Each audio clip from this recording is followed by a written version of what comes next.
changement de chroniqueur. Voilà, installez-vous. Comment ça va, Alex? Bah bien, tranquille. Donc tranquille, on a noté votre inscription avec Frédéric Villon, Oui. donc pour le fameux concours. Oui. Allez, de la soul et du vintage aujourd'hui. Oui, alors est-ce que la soul est partie? On sait pas. Moi j'ai l'impression que non, finalement, depuis les années Motown, depuis les années 50-60, finalement, s'il y a eu un moment dans les années 80 avec le disco, je pense que la soul s'était un peu emballée. Et puis c'est revenu tout doucement. C'est vrai que Aretha Franklin est toujours là. Vous m'avez fait un cadeau il y a quelques mois, on va dire, Nicole Willis. Nicole Willis, absolument. Sharon Jones, dont on parle ici aussi. Voilà. Donc là, on parle de Léon Bridges. On commence par Léon Bridges. Bridges comme Jeff Bridges, mon héros absolu. Hein. Sauf que j'ai rien à voir, hein, voilà, par le nom. Léon Bridges, donc voilà un garçon qui a 26 ans. Et il y a encore 3 ou 4 ans, la soul, ça lui passait largement au-dessus du crâne. Ah oui. Hein. Oui, parce qu'il est très biberonné au R&B. Voilà un garçon qui n'a pas écouté Otis Redding sur des vinyles comme ça. Non, pas du tout. C'était pas son genre. Il écrit une chanson pour sa maman il y a 1 an et tout le monde lui dit mais c'est fou comme tu as la voix de Sam Cooke, du duo Sam and Dave. Il dit ah bon, il écoute et tout, et d'un seul coup, la passion, il se dit mais génial, la révélation. Et il écrit 3 petites chansons, il les met sur internet, tout le monde dit ouah génial. Et là il sort son disque, vous allez voir, on a vraiment l'impression que c'est un ancien disque. En plus, il a enregistré vraiment en analogique avec les musiciens en live, enfin exactement comme à l'ancienne. Vous allez voir, c'est vachement bien. Léon Bridges, bim boum.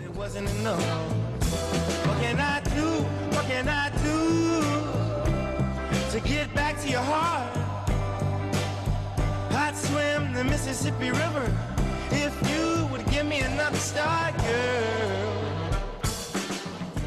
Je vous étonnerai pas en disant que je suis preneur. Hein. Oui, j'imagine bien. Je vais les mettre sous clé les disques parce que je pense que je vais pas les revoir sinon. Je vois bien à votre œil brillant. On continue avec Jill Scott. Jill Scott, elle n'en est pas à son coup d'essai contrairement à Léon Bridges. Hein. Jill Scott, elle a déjà 5 albums, 9 nominations aux Grammy Awards. Voilà. Alors elle, c'est très soul, c'est très Aretha Franklin évidemment parce qu'on est obligé de faire des comparaisons. Son album s'appelle Woman. Je vous propose, pour pouvoir raconter plein de bêtises après, de regarder un petit extrait tout de suite.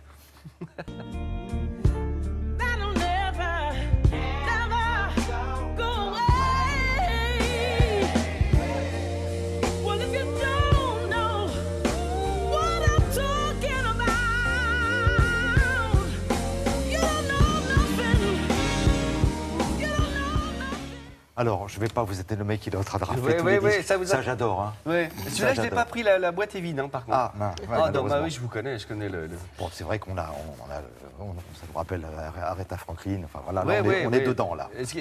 Alors, c'est vrai que c'est compliqué pour ces artistes-là, parce que je trouve ça quand même assez courageux, c'est que tout de suite, on essaye de les comparer à un ancien artiste. En disant ah mais oui vous avez la voix de Sam and Dave, ah mais vous avez la voix de Billie Holiday, voilà. Donc c'est pas simple. On continue ou pas? Ah bah attendez, sans problème. J'ai jamais eu autant de temps de toute ma vie, je crois. C'est fou, c'est incroyable. Ouais, mais ça faut en profiter, ça c'est l'été. Oui, c'est que là. C'est l'été. Après c'est genre voilà. Après c'est fini. Je vais parler lentement, je vais faire plaisir à tout le monde. Le groupe suivant sont des Texans et s'appelle Speedometer. Alors quand vous tapez Speedometer dans Google, vous arrivez sur autre chose, des trucs pour mesurer la vitesse dans des bateaux. Ça n'a rien à voir, là c'est un groupe. Speedometer, donc c'est un duo et ils font plein de ce qu'on appelle de featuring pour faire des anglicismes ridicules. C'est-à-dire qu'ils font venir des chanteurs qui viennent, comment on appelle ça, des participations. Oui, voilà, en français, des participations. Oui, Maître Capello, voilà. Excuse-moi, voilà, des participations et pas des featuring avec des chanteurs. Donc par exemple, il demande à Martha High, qui était une ancienne choriste de James Brown, ou il demande à Sharon Jones, dont on a souvent parlé ici, une ancienne choriste aussi, chanteuse qui a 70 ans maintenant, enfin 60 ans passés en tout cas. Et donc, eux, ils ont leur petit univers soul-funk, mais avec, contrairement aux deux autres, où dedans, ils remettent des sonorités un peu plus actuelles, et ils vont chercher des chanteurs et des chanteuses de l'époque pour mettre la cerise sur le gâteau. Vous voyez le truc ou pas? Bien sûr. Même moi, je me suis perdu dans mes propres explications. J'ai déjà récupéré le CD. Alors celui-là, il n'y a même pas le CD, pour vous dire, parce que je savais que vous alliez le choisir. On écoute un petit extrait, No Turning Back, c'est vachement bien, moi j'aime bien. Speedometer.